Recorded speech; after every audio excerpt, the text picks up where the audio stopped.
Chapter 14. The Heist.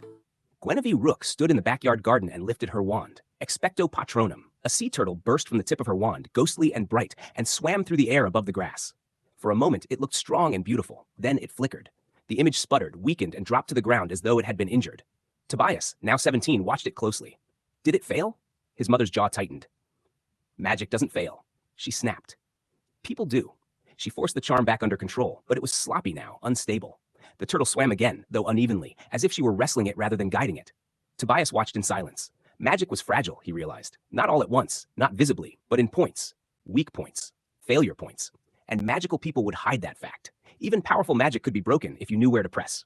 Harry found Ron at the desk and nodded toward the door. Come on, let's go. Ron was still searching for his shoulder bag. He ducked under the desk, found it, and hurried after him. They were on their way to Gringotts to question Tobias Rook of the Ministry Maintenance Office, who was supposedly stationed there. In the bank, a pale, dark-haired man pushed a maintenance cart down a corridor with his head lowered and his pace unhurried. When he reached the end, he removed a box from the bottom shelf of the cart and opened it. Inside was a metallic instrument, shaped like a cylinder with a row of switches along one side. Tobias Rook lifted it out carefully, slipped a metallic mask over his face, and wrapped a black cloak around himself. Then he flicked the first switch. At once, the door ahead of him began smoking from the seams. A purple mist, so faint it was almost invisible, seeped through the cracks. Tobias walked to the door and opened it easily. Inside the room sat a pedestal holding a large, old leather-bound book marked Stability Control Logic System. Tobias opened a vial and set it beside the book. Purple mist spread around it, and he left the room without a glance back. He moved through the lobby and flicked the next switch on the cylinder. At once, the people and goblins in the room began to slow. They stopped walking, stopped looking around, and simply stared into space as a light mist rose through the air. A ministry guard reached for his wand, then froze, confused, forgetting why he had done it. Tobias continued through the lobby and down a corridor leading to a stairwell. At the bottom sat a single vault. He flicked the next switch. The vault scene began to smoke as well. Tobias pulled the door open. Inside was a box labeled Dogwood's Catalyst and stacks of gold. The catalyst went into his bag first. He paused and looked at the bag for a moment. His mother had given it to him for his 17th birthday. It was the only magical object she had ever given him. Tobias took a breath and steadied himself. Gold. Keep on plan. Get the gold. He loaded enough into the bag to serve his purpose, though not all of it. Then he closed the bag, climbed back up the stairs, crossed the hallway, and returned through the lobby to the long corridor where his maintenance cart waited.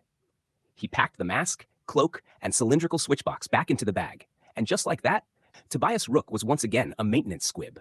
He drew in a quiet breath and pushed the cart back out into the open corridor. Harry and Ron entered Gringotts later and found everything looking normal. Goblins conducted business with witches and wizards. Clerks moved through their duties. The whole bank carried on as though nothing strange had happened at all. They asked around for a maintenance supervisor so they could question Tobias Rook. That was when Harry saw him, the janitor from the corridor the day before. Tobias's face changed the moment he saw Harry. Shock flashed across it, and Harry knew instantly that Tobias knew he had been recognized. Then an ear-splitting alarm screamed through the bank. Tobias thought, the book. The mist must have run out. Panic broke out at once. Goblins and guards rushed in every direction, trying to understand what was happening. Tobias abandoned his cart and sprinted for the door. Harry went after him. Ron followed, not entirely sure where Harry was headed, but moving fast enough to keep up. Tobias made it into the street, with Harry and Ron close behind.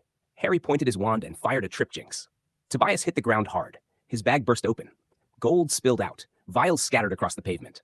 A metallic Death Eater mask skidded to a stop nearby. Ron reached Tobias first and grabbed him by the collar. Tobias snatched up one of the fallen vials, held his breath, and snapped it open. Ron instantly let go, rubbing at his eyes as the mist hit him. Tobias scuttled for the mask, slapped it on, and turned to face Harry, who was now standing in the street with his wand raised. A wind picked up. Harry began to recover. Ron, who had taken the heavier dose, was still struggling to focus. Tobias hooked one arm around Ron's neck, grabbed another vial from the ground, and held it up. If I open this, he said, it could kill him. Harry stopped.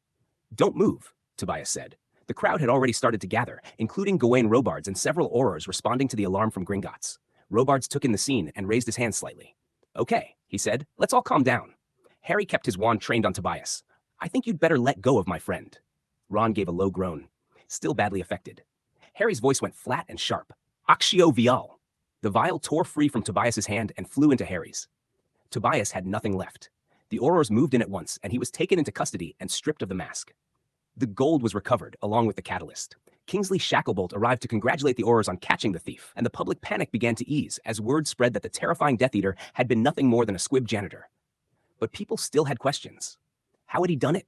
The Daily Prophet declared the threat neutralized in its afternoon special edition. Ron gave a half laugh as he looked at the paper. That's it then. Thanks for not letting that nutter get me. Anytime, Ron, Harry said. But even as the panic settled, something still felt wrong to him. He couldn't say what it was yet. In the Auror office interrogation room, Tobias sat calmly in his chair. No fear, no anger, no regret. Harry stared at him. It's over, he said. Even to himself, it sounded more like a question. No, Tobias replied. Harry held his gaze. You think that was the plan? Harry said nothing. Tobias's expression did not change. You think you're all so much better, he said. But soon you'll see it won't matter. After that, he refused to answer anything else. In a hidden room in the basement of the Ministry Maintenance Department, a blueprint of Diagon Alley lay open on a dimly lit workbench. Across it were sketches, measurements, and handwritten notes crowded over the map. The final note was circled in heavy ink. Wide area permamist deployment.